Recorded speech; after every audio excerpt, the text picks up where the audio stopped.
अब हम लोग आ चुके हैं प्रश्नावली 9.1 का ये तीसरा नंबर। देखते क्या कहता है। एक समलंब के आकार के खेत ABCD की बाड़ की लंबाई 120 मीटर है। यह हमारा समलंब के आकार का खेत है। क्या है? समलंब के आकार का खेत। ठीक है, चलो अच्छी बात है। कहते इसकी बाड़ की लंबाई, बाड़ बॉर्डर की लंबाई, पगडंडी की लंबाई, खेत है ना, खेत चारों तरफ से जो घिरा हुआ है, इस ये हो गया हमारा बाड़। खेत के चारों तरफ से जो हम लोग घेरा लगा देते हैं उसको क्या कहते हैं? बाड़ कहते हैं। ओके, तो इस पूरे बाड़ की जो लंबाई है 120 मीटर, मतलब यहां से A से लेकर D, D से C, C से B और B से हम A तक चले जाएंगे तो ये पूरे बाड़ की जो लंबाई है वो 120 मीटर है। क्लियर? चलो अब आगे क्या कह रहा है। हाँ, एक और चीज, ये जो है ना, ये AD इस तरह से सीधा है और यहां ये वाला चिन्ह है, तो ये वाला चिन्ह का मतलब होता है कोई भी चीज है, कोई भी रेखा है वो 90 डिग्री पर खड़ा होना। यानी कि ये जो AD है इस BC पर 90 सीधा खड़ा है। ओके, और ये कहा कि ये दोनों समलंब है, ये जो खेत है समलंब के आकार के है। इसका मतलब कि ये जो AB है इस समलंब का भुजा भी है और साथ में इस समलंब का ऊंचाई भी है, या इन दोनों समांतर भुजाओं के बीच की दूरी भी है। समांतर भुजाओं के बीच की जो दूरी होती है वो क्या होती है? क्यों कभी कभी छोटा छोटा हो जाता है, वो होता है लंब दूरी होता है। समांतर भुजाओं के बीच की जो दूरी होता है वो लंब दूरी होता है। एकदम सीधा खड़ा होना चाहिए, ऐसे नहीं कि अब इन दोनों भुजाओं के बीच की दूरी ऐसे होगा, तिरछा होगा, ये दूरी नहीं होता, एकदम सीधा होता है 90 डिग्री पर खड़ा होना। ठीक है, ऐसा समझे। अब आगे कहता है कि यदि BC 48 मीटर, BC ये है 48 मीटर, फिर कहता है CD 17 मीटर, CD ये 17 मीटर है, AD 40 मीटर है, AD ये 40 मीटर है, तो कहता है कि इस खेत का क्षेत्रफल ज्ञात कीजिए।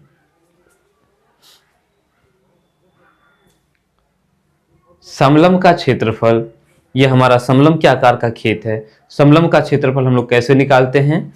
तो करते हैं 1/2 गुना ऊंचाई, ऊंचाई हमारा हो गया AB तो हम लोग को दिया हुआ है नहीं है, ऊंचाई दिया हुआ नहीं है। समांतर भुजाओं का योग, समांतर भुजा तो हम लोग को दिया हुआ है 40 मीटर और 48 मीटर, हम इन दोनों को जोड़ देंगे। लेकिन जब हमें AB का मान पता चलेगा तब तो हम इसका क्षेत्रफल निकालेंगे। तो कैसे निकालेंगे? AB, तो सबसे पहले हमें क्या निकालना पड़ेगा? AB निकालना पड़ेगा। अब देखो AB निकालने के लिए हमें एक चीज तो और दिया हुआ है ना, प्रश्न में क्या दिया हुआ है? इस खेत की बाड़ की लंबाई 120 मीटर है। इस पूरे को मापेंगे तो ये 120 मीटर है, लेकिन यहां 3 भुजा की लंबाई तो दिया हुआ है ना, नहीं। इसको और इसको जोड़ेंगे, तीन भुजाओं को यदि जोड़ेंगे तो 120 मीटर होगा क्या? नहीं होगा। चौथी भुजा को जोड़ेंगे तब 40 और 48 और 17 को जोड़ेंगे तो कितना हो जाएगा? 40 और 48, 40 और हम यदि 17 को जोड़ेंगे तो 8 7 15 है ना, 4 4 8 1 9 और 1 10, 105 मीटर होता है। इन तीनों भुजाओं को जोड़ेंगे तो 105 मीटर होता है। यानी कि ये जो भुजा है ये 15 मीटर का है, तभी ना 105 और ये 15, तब हो जाएगा 120 मीटर, है कि नहीं? तो यहां से हमें पता चल गया। और इसको बॉर्डर को मापना, ये जो हमारा समलंब है इसके पूरे को पकड़ के मापना, वो क्या कहलाता है? परिमाप कहलाता है। तो परिमाप हम लोग को दिया हुआ है, तो यहां AB निकाल लेंगे, लिखेंगे हल। यहां लिखो आकृति से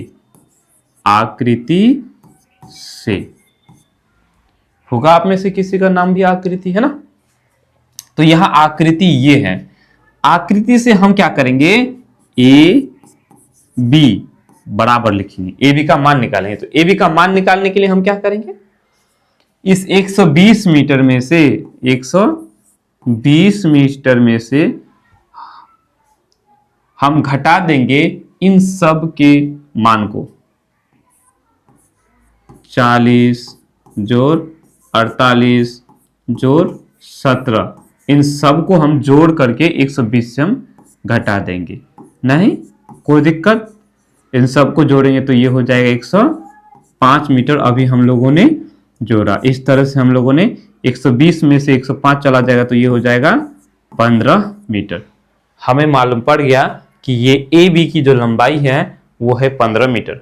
और ए बी है क्या, इस समलंब के समांतर भुजाओं के बीच की दूरी है। दूरी कैसे पता किए कि ये वाला जो हम लोग को ऐसे दिया हुआ है, ऐसे, इसका मतलब होता है समकोण 90 डिग्री। इसका मतलब 90 डिग्री, 90 डिग्री का मतलब ही होता है एकदम सीधा खड़ा। ओके,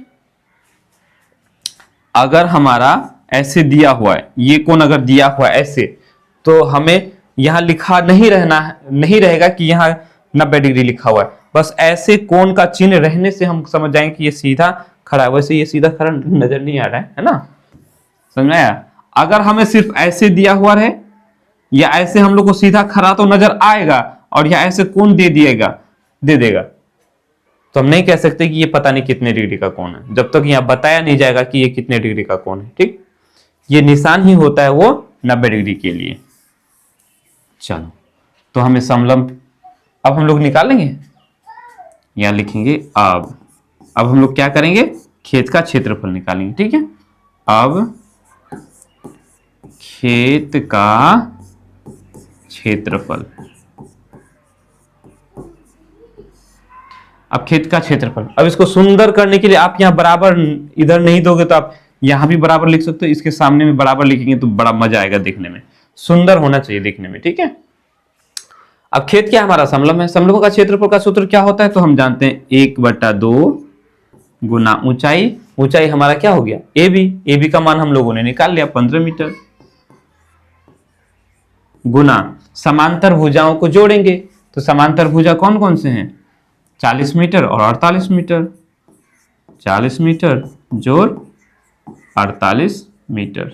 नहीं, आगे करेंगे, अभी इसको नहीं काटेंगे नहीं तो दशमलव में आ जाएगा। 1/2 गुना 15 मीटर गुना, जोड़ दो इनको, तो 40 और 48 जोड़ेंगे तो कितना हो जाएगा, ये 88 मीटर हो जाएगा। तो ये कट जाएगा, 2 1 2 और 44 दूनी 88, नहीं 4 दूनी 8, 4 दूनी 8, 44 बार में कट गया। अब इसको डायरेक्ट गुना कर देना है। अब याद रहे, फिर इसको कॉपी में गुना करने की जरूरत नहीं है। यहाँ देखो, ये 15 है और ये 44 है। आप 44 का पहाड़ा पढ़ना जानते हो या 15 का पहाड़ा पढ़ना जानते हो, किसी एक का पहाड़ा तो जानते होंगे, 15 का पहाड़ा तो पढ़ना आता ही होगा। तो 15 का पहाड़ा पढ़ो ऐसे, 15 का पहाड़ा पहले 4 बार पढ़ो, 15 चौका 60 का 0 हो गया, बच गया 6, फिर 15 का पहाड़ा 4 बार पढ़ो, 15 चौका फिर 60 हुआ, 60 और 6 66 हो गया।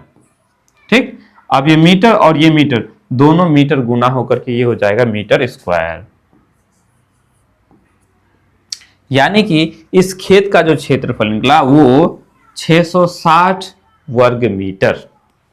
नीचे लिख लोगे, अतः खेत का क्षेत्रफल, लिख देता हूं, लिखेंगे अतः खेत का क्षेत्रफल 660 वर्ग मीटर है। हो गया, यह निकालना था, हम लोगों ने निकाल लिया। उतार लो इसको।